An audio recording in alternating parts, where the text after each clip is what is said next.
Assalamualaikum warahmatullahi ta'ala wa barakatuhu at magandang araw sa ating lahat. Nais ko lamang ipakilala ang aking sarili. Ako nga pala si Jasrel Tahir at ating tatalakayin kung ano nga ba talaga ang eco-pelikula at kaugnay nito ang pelikulang Moana. Eco-pelikula, pinagtatambal ang larangang pelikula at ang kalikasan. Isa ang pelikula sa may pinaka-impluwensyang anyo ng sining. Ito ay bahagi ng panitikan at taglay nito ang maikling pagpapahayag ng mga pangyayari. Ang pinagkaiba nito sa ibang general na panitikan ay may katangian itong animasyon o gumagalaw ang mga tauhan, taguan at iba pang elemento. Ito ay isa sa klase ng pelikula kung saan nagpapahiwatig ito sa mga tagapanood ng mga telebisyon ng mga taong may gusto sa pelikula na patungkol sa kalikasan. Dito pinapakita ang kagandahan ng kalikasan at pagkasira nito at ang mga babalang nais iparating o ipahiwatig ng kalikasan dahil sa unti-unting pagkasira nito. Mahalagang instrumento ang pelikula upang maiparating ang damdamin ng kalikasan at kapaligiran. Ayon kay Tolentino 2017, integral sa pelikula ang pagkamit sa sensibilidad at pagkatao. Naipapigting ang emosyon na isinasaad sa pelikula ang mga tumutunghay nito o tinatawag na manunood, kaya nadarama nila ang galit, takot, kabalungkot, pananabik at iba pa. Ang pelikula upang maiparating ang damdamin ng ating kalikasan at kapaligiran.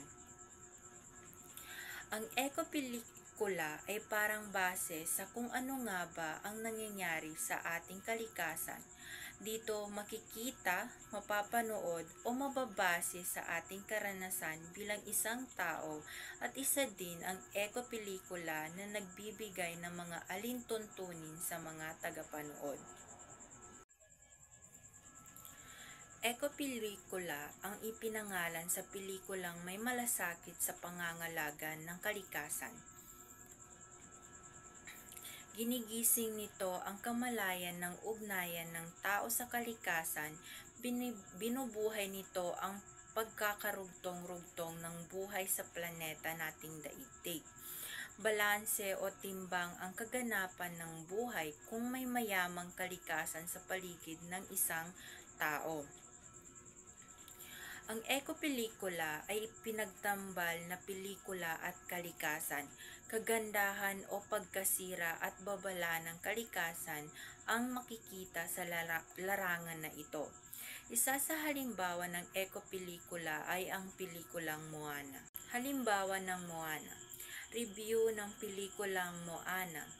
Petsa ng palabas, November 23, 2016. Haba ng pelikula, 1 oras at 47 minutes. Direktor, Ron Clements, John Musker. Kategorya, animasyon, musical action. Producer, Osnat Schurer. Bida ng pelikula, Moana, Ulil Crabalno, boses ni Moana. Dwayne Johnson, boses ni Maui. Rachel Hoss, lola ni Moana. Tiumera Marison, boses ng ama ni Moana. Dito, pinapakita ang mga karakter patungkol sa pelikula at ang nilalaman nito. Ngayon, atin nang nalaman ang background ng pelikula. Atin namang tatalakayin kung ano ang buod ng pelikulang Moana. Simula pagkabata ni Moana ay mahilig na siyang maglaro sa dagat na mahigpit na tinututulan ng kanyang ama na isang pinuno ng kanilang tribo. Sinasabi ng kanyang ama na si Moana ang magmamana sa buong tribo, kaya kailangan niyang pag-aaralan nito at hindi ang karagatan. Noong bata siya, madalas siyang laruin ng dagat na parang pinipili siya nito para sa isang paglalakbay. Makalipas ang ilang taon, nagdalaga na si Moana at napansin niyang namamatay ang mga halaman ng mga prutas ay nangingitim, maging ang mga isda ay wala ding mahuli sa kanilang lugar. Nalaman ni Moana na ang kanilang tribo pala ay isang tribong manlalayan at tinago lamang nito ang kanilang malalaking bangka sa isang kuweba. Meron din kwento ang kanyang lola na ang maaring dahilan ng pagkamatay ng mga halaman at kagubatan ay dahil sa pagkawala ng puso ng Tifeti sa pamamagitan ng pagkuha sa demigod na si Maui. Kailangan maibalik ang puso sa tamang lalagyan nito upang bumalik ang sigla ng kanilang lugar. Nagpasya si Moana na iwan ang kanilang tribo upang maglakbay dala ang puso ng Tifeti na mula sa karagatan.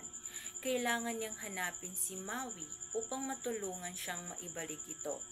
Nahanap niya si Maui na nasa islang isla. Pumayag si Maui na tulungan si Moana kung kapalit nito ay tutulungan naman siyang hanapin ang kanyang hook. At sa magandang palad, nahanap nila ang hook ni Maui sa isang malaking crab at tinuruan ni Maui si Moana sa paglayag.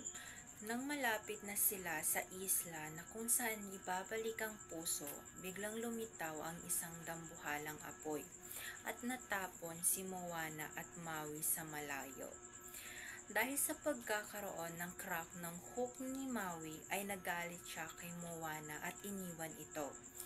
Halos sumuko na din si Moana, ngunit nagpakita sa kanya ang kanyang lola at muli siyang nagkaroon ng lakas upang ibalik ang puso. Dala ang tapang at talino, muling bumalik si Moana sa isla at napagtagumpayan niyang lumusot sa dambuhalang apoy sa tulong na din ni Maui. Naibalik ang puso sa dibdib ng dambuhala at muling bumalik ang sigla ng Tifeti. Nang sa ganon ay inyong maintindihan ng mabuti, nagsimula ang pelikula noong bata pa si Moana, nang siya ay naglalaro sa dalampasigan ng malawak na karagatan. Maya-maya pa ay dumating ang kanyang ama at siya ay pinagbawalan na makipaglaro sa hampas ng mga alon. Marami pa daw siyang dapat pag-aralan kaugnay sa pamamahala sa buong pangkat. Dahil siya ay prinsesa at natatanging anak ng pinuno, siya ang magiging tagapagmana ng trono ng kanyang ama, kaya dapat ay walang puwang ang pakikipaghabulan sa paruot paritong malaki at maliit na mga alon. Pakiramdam ni Moana ay nakikipag-usap sa kanya ang mga alon at parati na lamang gustong makipaglaro sa kanya. Sa bawat sandali kapag siya ay malaya sa dagat ay may naririnig siyang mahiwagang tinig na humahalinga sa kanyang tenga upang patuloy na makinig. Ito ay isang kapangyarihan na nagbibigay direksyon sa kanyang paa na lumakad papalapit sa dagat. At lumipas ang ilang taon, unti-unting naghirap ang kanyang mga pangkat dahil sa dalas ng peste na dumadapo sa mga puno ng niyog at iba pang pananim. Nangingitim ang mga bunga ng prutas.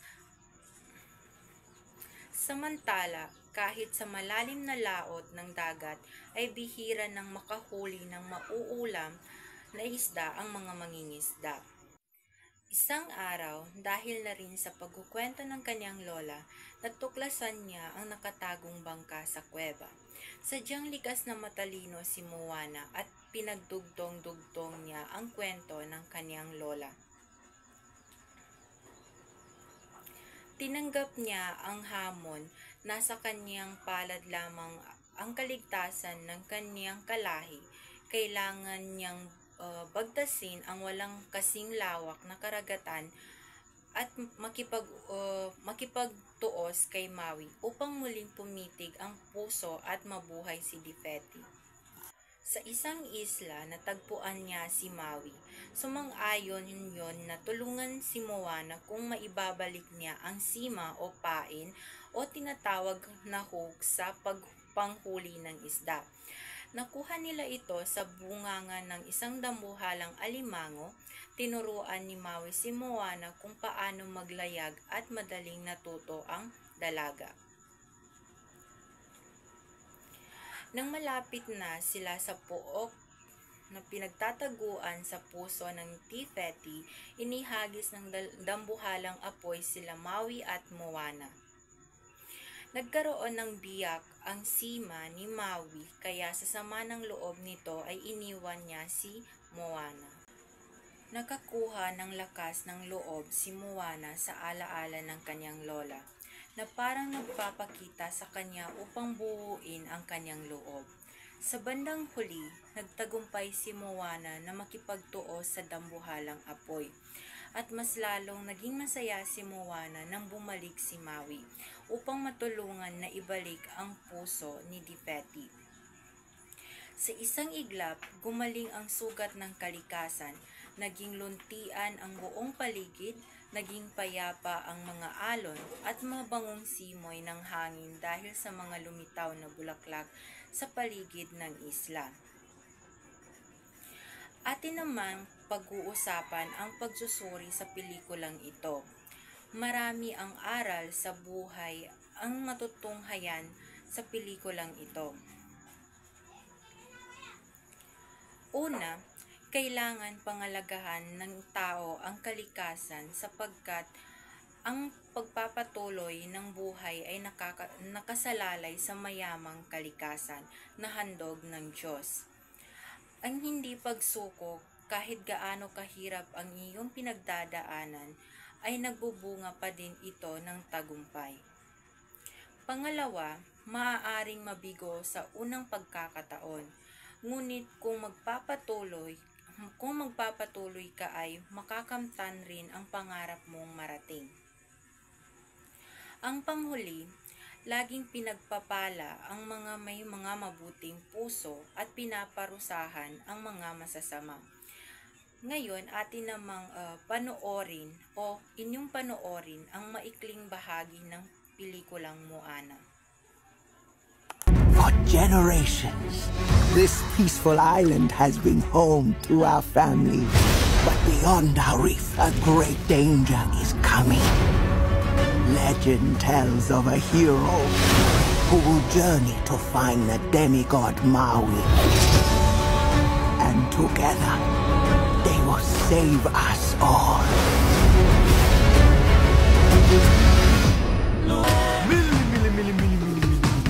Maui! A boat! A boat!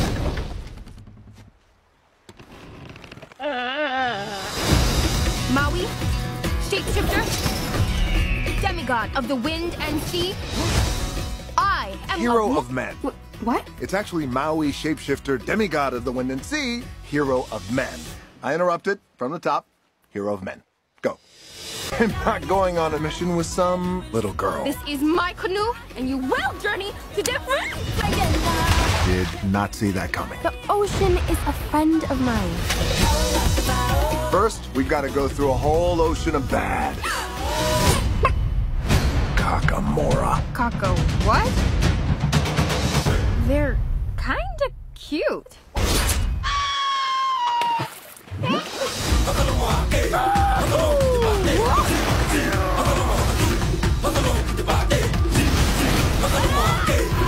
Moana! I got your back. It's Maui time!